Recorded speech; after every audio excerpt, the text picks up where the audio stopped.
Don't bitch and don't want it, please. God forbid you scrape your knees. There's nothing to sneeze at. Oh, I told you over and over that you gotta get both hands around it and make your own plans. Roller coaster is taking over. It's about time.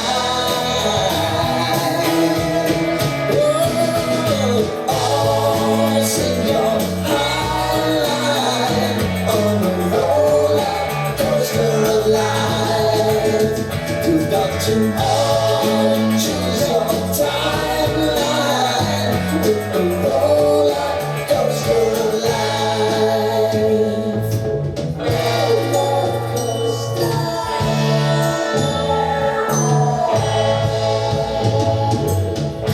I want to go down the rabbit hole,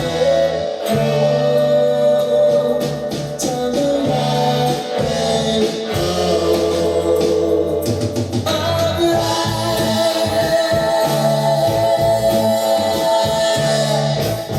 And now it's about to leave. Oh, roller coaster. Oh, roller coaster.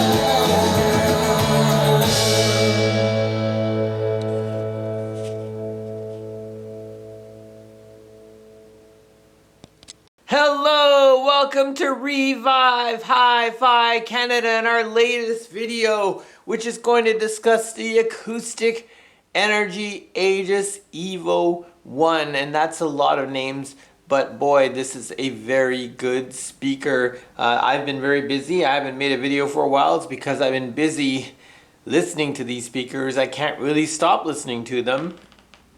So let's get right down to it. The Acoustic Energy Aegis Evo 1 was a bookshelf speaker that was made in around early 2000s, around 2002 to 2007, and it is about a 14-inch tall speaker. It is about 8 inches deep by about 8 inches,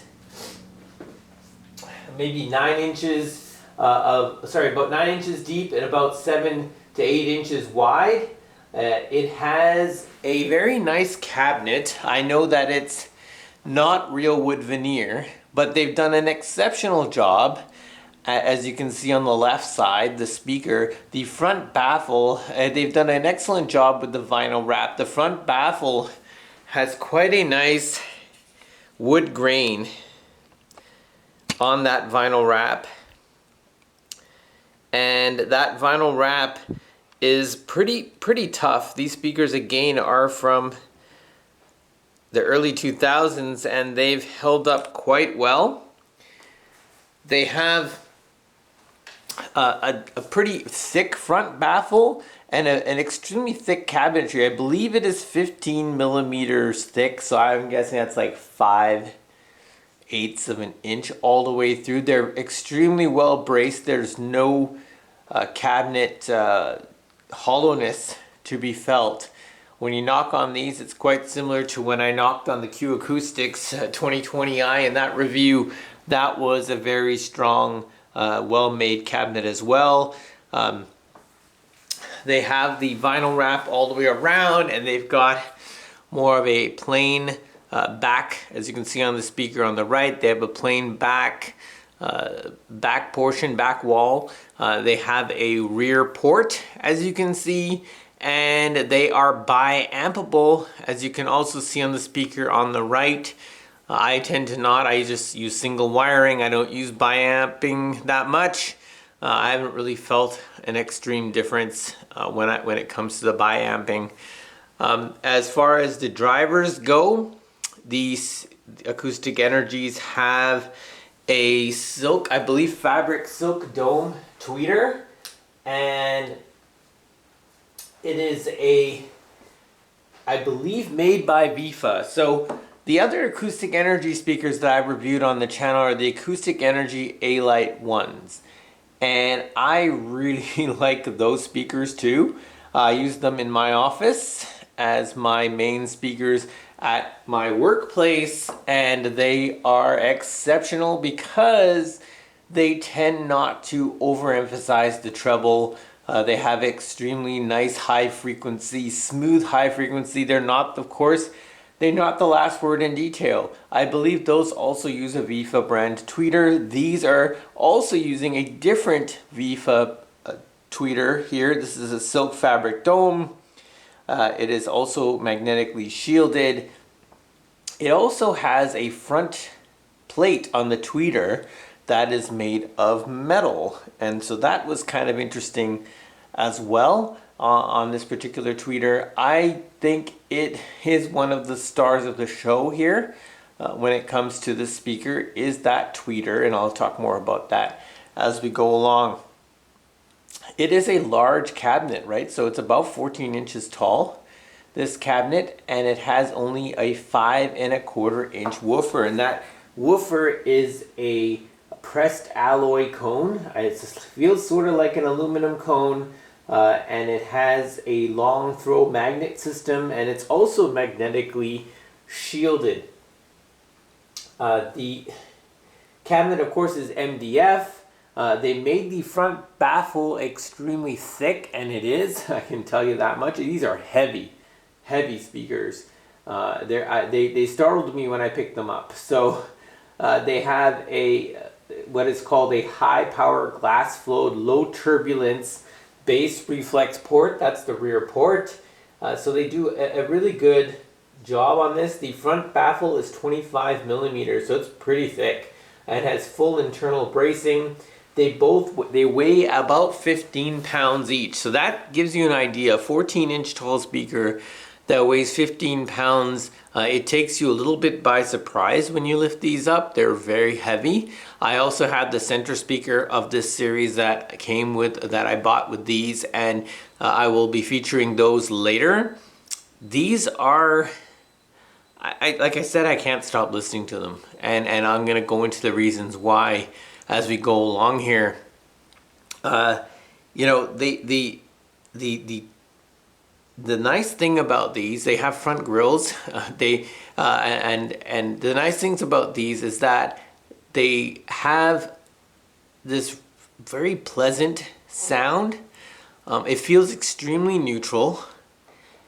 Their bass is quite outstanding. So it's a 5 1/4 inch woofer. It gets you this bass that feels much bigger than its size, and I know that a lot of speakers, you can say that about many speakers, but this particular speaker I felt in particular gave out all the bass I needed. I don't use a sub when I listen to these. They're just extremely pleasant. The bass is very tight. So going into the specs, that the frequency response is 50 hertz to 20 kilohertz. So it gets down to 50. The -6 dB point is 38 hertz. And that's realistic. I mean, these get you some pretty substantial bass, and they have not a steep roll off at 50 hertz. They have a very gradual roll off, so you're getting that excellent type of bass response from a bookshelf speaker. I haven't felt the need to use a subwoofer with these, and also they have a sensitivity of 88 dB, I believe, or 89. They are 8 ohms impedance, so they are pretty easy to drive with an 89 dB sensitivity. So most amps, I've used this with my Class T amps, Class D amps. Of course, here with the Yamaha R-S700, they sound amazing with the 100 watts of power of that amp. They just sound good no matter what I use with them, no matter what music I play from them. They sound really good. And you know, just to talk a little bit more, like we'll start with the treble here. The treble, it's just so natural sounding. So like there's nothing really emphasized in this speaker. It's you hear like it's for its age, it's really quite something. And I've reviewed many speakers on this channel. What it reminds me a lot of is my Wharfedale Diamond 12.1. It's not quite to the same level of detail, but it's right there with the Wharfdale Diamond 12.1. I feel like the sound signature wise, they remind me of those, and I love those Wharfdales, and I love these.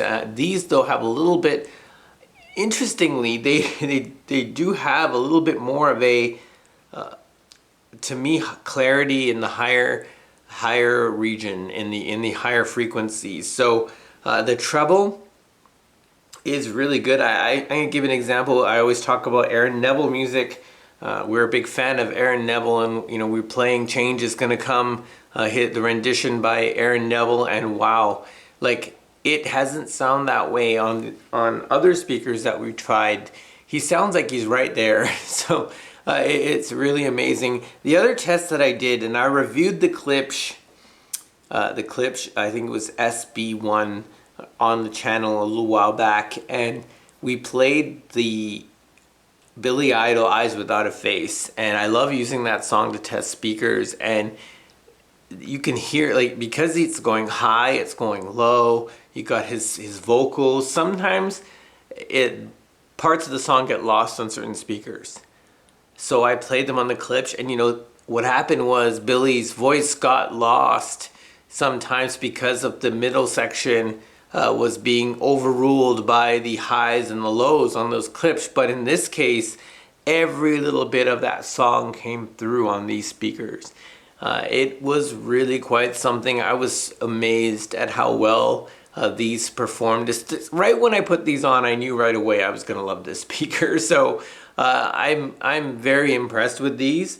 They're very, from 2002. It's pretty great that we're getting these types of speakers from that era. The bass, as I mentioned earlier, is pretty substantial for its size. So it reminds me a lot of, like, being the 14-inch box with the port and having the 5¼ inch drive. Reminds me a lot of the Monitor Audio Silver 3i that I reviewed on the channel. It's a nice solid box, very similar, but it's got a small driver and a bigger box, and it puts out some pretty decent bass. Both of them, they do, but in this case, I preferred the smoothness of the tweeter on this particular speaker, on the Aegis Evo 1, over that Monitor Audio Silver 3i. At least this is my opinion.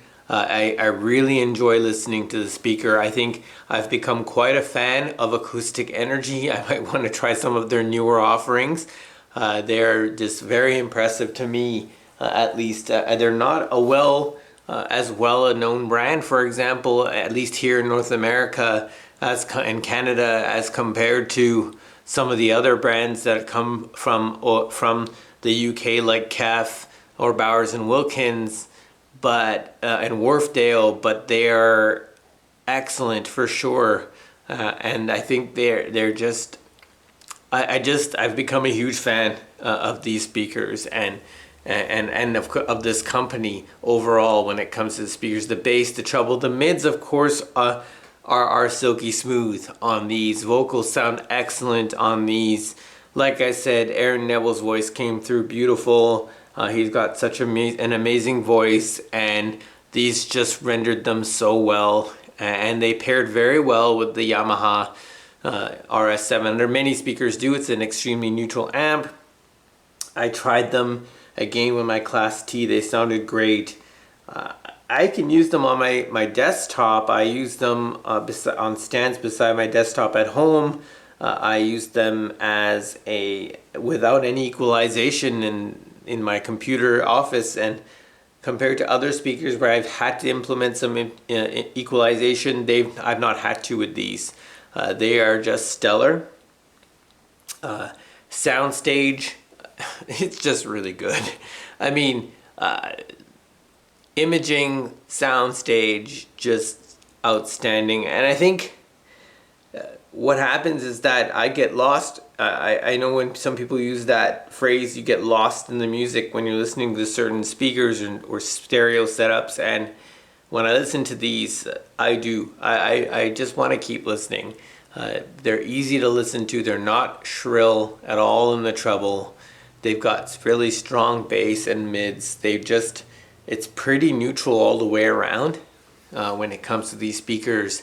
Maybe, just maybe, there's a hint of additional sparkle in the treble that shouldn't, or maybe just like that goes a little bit too far, more than it should. But overall, it's pretty good, I would say. So that's pretty much what I got to say. Imaging, like I said, is really good. I'm just trying to think. Soundstage, just extremely wide soundstage, and they just, yeah, they impressed me a lot. So yeah, thank you very much for watching.